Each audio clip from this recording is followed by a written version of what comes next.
接下来要介绍的是贝克的认知治疗。Aaron Beck 在童年时期饱受疾病的困扰，并且曾经经历过受伤和窒息的恐惧。他以他个人亲身的经验为基础来了解其他人，并且发展出他的治疗理论。他发展出一套忧郁的认知理论，认为忧郁者的特征是错误的诠释，他称之为认知扭曲。负面的思考反映潜在的丧失功能的信念，一旦这些信念被外在的事件所触动，就会开始启动忧郁的模式。他相信当事人可以积极地修改丧失功能的信念，舒缓精神上面的症状。贝克对心理治疗的贡献，让他赢得了许多美国和国际性的奖项，甚至也曾入围诺贝尔医学奖。他很成功地将认知治疗运用在忧郁的当事人身上，并且拓展到焦虑、恐慌、酗酒、毒瘾、饮食失调、婚姻关系、人际异常等等问题上的治疗上。他也曾发展出评量忧郁、自杀危机、焦虑、自我概念以及人格特质的量表。他是贝克认知治疗中心的创始人，培育了数万名的临床工作者，希望认知治疗成为全球性兼容并蓄的治疗方法。Judy Beck 是贝克的女儿，出生在美国的费城。她的母亲是宾州联邦法院的第一位女性的法官。朱迪本来想成为一个教育家，并教导孩子学习从化简为繁，将复杂的主体简化为容易理解的知识，来克服学习障碍。后来他回到研究所，专攻教育及心理学，并且在宾州大学的认知行为治疗中心完成了他的博士后的研究。1994年，他和他的父亲 Aaron Beck 创立了贝克认知治疗学院，目前也由他担任院长，参与了许多广泛采用的人格信念量表以及贝克儿童及青少年量表的编制工作。贝克发现忧郁症的当事人对特定的生活事件中的诠释有着负面的偏差，但总是往不好的方向去想，造成强烈的认知扭曲。他相信帮助当事人意识到并且改变他们的负面思考之后，治疗才会有效。他也认为负面思考并不是造成忧郁的唯一原因，忧郁可能是由基因、神经生物或者是环境的改变所造成的。不论忧郁的原因是什么，一旦陷入忧郁，思维都会反映出贝克的负面认知3元素，包括自我批判、悲观主义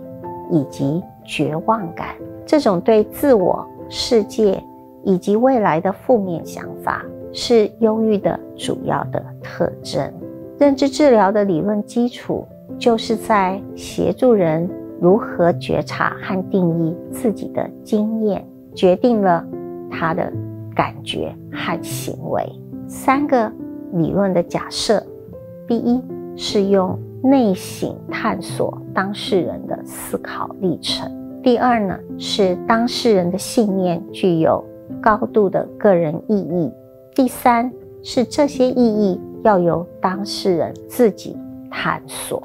如果一个人偶尔从关系中抽离，不想处理一些想逃避的事，或是在找解决办法的时候感到焦虑，这些都是正常的。但是这些正常的情绪在我们的生活当中出现的次数过多的时候，精神疾患就可能会发生了。例如，有些人在面对压力的时候会觉得焦虑，但广泛性焦虑症患者，他在大多数的时候都觉得焦虑。当我们用扭曲的方式来思考的时候，也会有扭曲的情绪和行为的反应。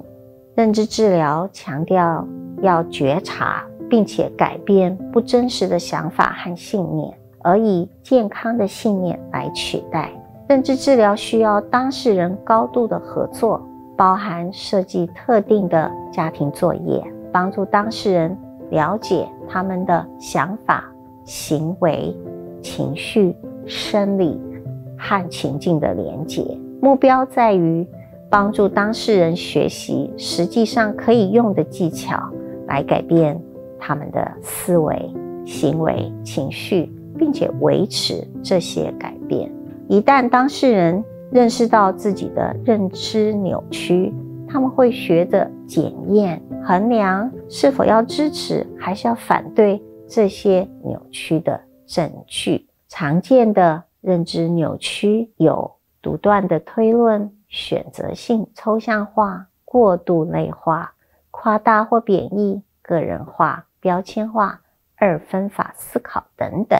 我们分别的为大家做简单的介绍。独断的推论是指的在没有充分相关的证据之下随便下结论了。这样的扭曲包括我完蛋了，并且在独断的推论当中会把所有的事情都往最糟糕的方向去想。这样的想法就可能会造成很大的影响了，像是在面试之前认为自己一定会被面试官所讨厌。选择性抽象化是指的整件事情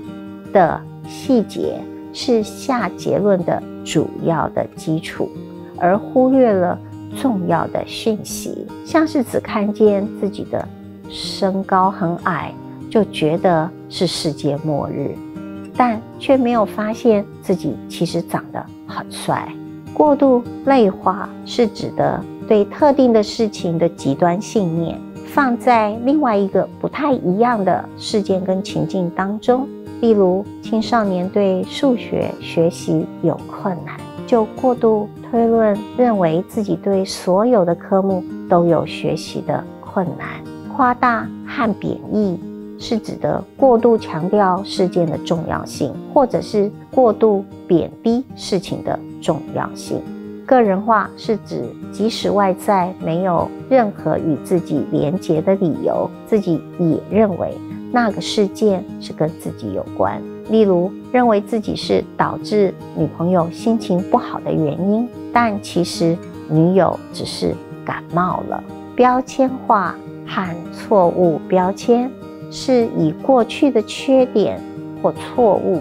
来建立自己的自我认同。如果说自己过去没有满足社会的期望，就觉得自己是一个没有价值的人。二分法思考是指的将事件区分为两个极端，认为如果不是 A 就是 B 的极端化思考。当你发现自己不是一个很有能力的人，你就觉得自己是一个彻底的失败者。当我们从忧郁或者是焦虑的状况抽离的时候，可能就能够回到平常的健康状态。但是如果我们没有改变我们的信念的时候，也有可能在另外一次有压力的情境，我们又会陷入焦虑跟忧郁了。在忧郁的治疗研究当中，认知治疗跟其他治疗相较起来，复发率最低。许多人相信这是因为认知治疗造成了信念的长久改变。认知治疗的架构有非常强的实证临床研究的支持，这也是认知治疗受到欢迎的原因之一，因此被应用到非常广泛的其他的领域当中，包括对恐惧症、身心症、饮食失调、生气、恐慌、创伤后压力症候群、边缘性人格、药物滥用、压力管理等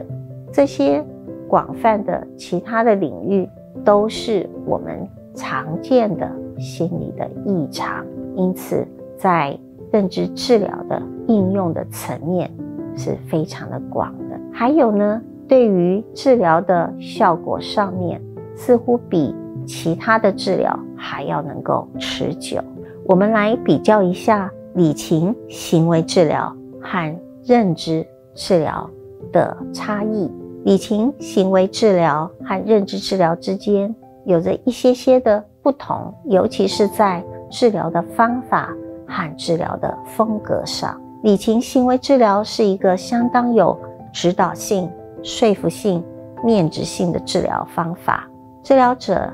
建构理性的思考模式，并且帮助当事人确认和驳斥非理性的信念。认知治疗用苏格拉底式的对话，以开放性的问句帮助当事人反思个人的议题，建构自己的结论。治疗性的改变源自于当事人在治疗过程当中收集相互矛盾的证据，重新评估自己错误的信念。Alice 跟 Beck 在看待错误思考的部分也有一些不同。Alice 致力于说服当事人，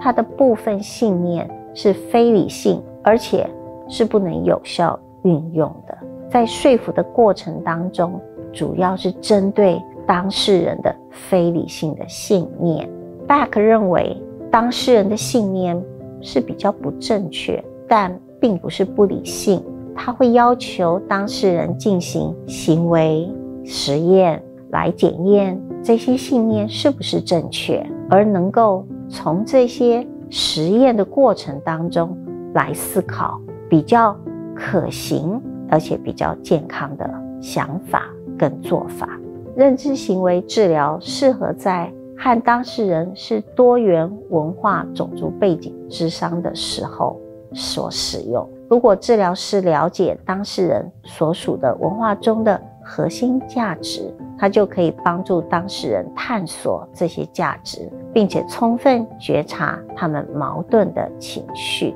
但是治疗师也同样要避免挑战当事人的核心文化信念，除非当事人主动提起并且开放这个部分的讨论。